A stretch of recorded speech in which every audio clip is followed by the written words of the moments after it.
मीनाक्षी राठौर और आप देख रहे हैं नेक्स्ट 9 न्यूज। महाराष्ट्र का सियासी संकट दिन पर दिन गहराता ही जा रहा है। महाराष्ट्र में आगामी बीएमसी चुनाव को लेकर अब सियासत तेज हो चुकी है।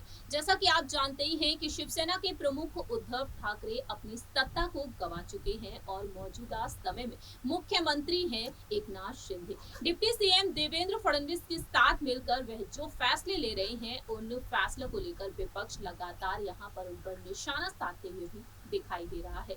जहां एक तरफ सुप्रीम कोर्ट का फैसला आना बाकी है, 16 विधायकों के अयोग्य ठहराने का मामला सुप्रीम कोर्ट में चल रहा है और दूसरी ही तरफ चुनाव आयोग शिवसेना के चुनाव चिन्ह पर भी जल्द ही अपना फैसला सुनाने वाला है।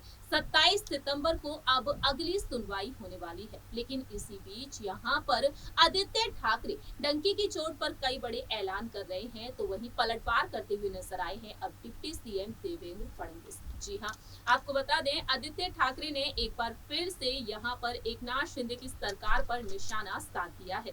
दरअसल जानकारी के लिए आपको बता दें कि हाल ही में वर्ली से विधायक ठाकरे ने एक कार्यक्रम में अपनी बात रखी। उन्होंने बीएमसी के आगामी चुनाव में शिवसेना का जोर आवास, गुणवत्तापूर्ण शिक्षा, स्वास्थ्य सेवा, सड़क एवं सार्वजनिक परिवहन पर होगा। इस तरीके से उन्होंने अपनी बात रखी। वहीं दूसरी ही तरफ यहाँ पर सवाल भी पूछे गए। यहाँ पर पूछा गया, जब हमने आपको सब कुछ दिया तो आपने हमारी पीठ में छुरा क्यों घोंपा और आपने इस्तीफा देकर चुनाव का सामना क्यों नहीं किया, जैसा कि लोकतंत्र में होता है। आदित्य ने असंतुष्टों के इन दावों को खारिज किया और यहाँ पर पूर्ववर्ती महाविकास अघाड़ी सरकार के दौरान उनसे और पिता उद्धव ठाकरे से मिलना काफी ज्यादा मुश्किल रहा था। इस तरीके से देखा जाए तो उन्होंने अपनी बात रखी, लेकिन साल 2022 में जिस तरीके से सरकार गिर गई, उन्होंने कहा कि मैं हमेशा उपलब्ध रहा हूँ, मुझे ऐसे विभाग आवंटित किए गए थे जिन्हें कोई नहीं चुनता, लेकिन जब आपकी महत्वाकांक्षाएं और दबाव होता है तो आपका रास्ता अलग कर लेते हैं। शिंदे और शिवसेना के 55 विधायकों में से 39 की यहाँ पर बगावत देखने को मिली और आदित्य ठाकरे ने यहाँ पर कहा कि उन्होंने हमारे सहयोगियों पर उनकी राजनीतिक किस्मत तबाह करने का आरोप लगाया। उन्होंने हिंदुत्व के बारे में बात की, कल वे मुझे हर दिन नीली शर्ट पहनने के लिए दोषी ठहरा सकते हैं। इस तरीके से यहाँ पर बात रखी और कहा कि आइए अब बीएमसी चुनाव का सामना करते हैं, कोई बात नहीं, इस्तीफा दें और चुनाव का सामना करें, हम जनता के जनादेश को स्वीकार करेंगे। मुंबई करों को पता है कि हमने कोविड-19 महामारी के दौरान शहर के लिए क्या कुछ किया है।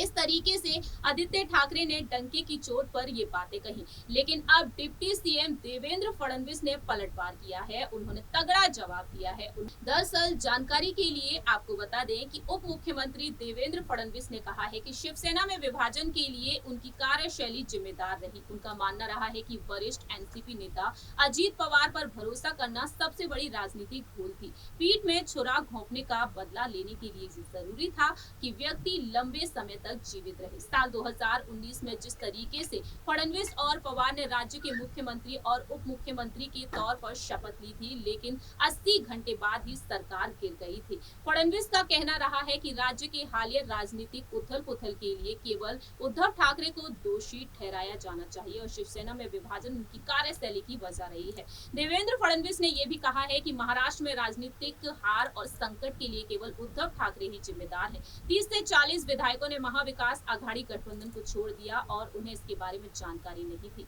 इस तरीके से यहाँ पर उन्होंने अपनी बात रखी और साथ ही साथ यहाँ पर यह भी कहा कि उद्धव जी कहा करते थे, आप मेरी सरकार गिराने की कोशिश कर सकते हैं। मैंने कहा एक दिन आपकी सरकार गिर जाएगी और आपको इसका एहसास भी नहीं होगा और ठीक ऐसा ही हुआ। इस तरीके से देवेंद्र फडणवीस भी उद्धव पर निशाना साधते हुए नजर आए हैं आदित्य ठाकरे के इस बयान के बाद। फिलहाल देखा जाए बीएमसी चुनाव को लेकर सियासत तेज है। अक्टूबर के महीने में बीएमसी चुनाव होने वाले हैं, देखना दिलचस्प होगा कि आखिरकार जीत किसकी होती है।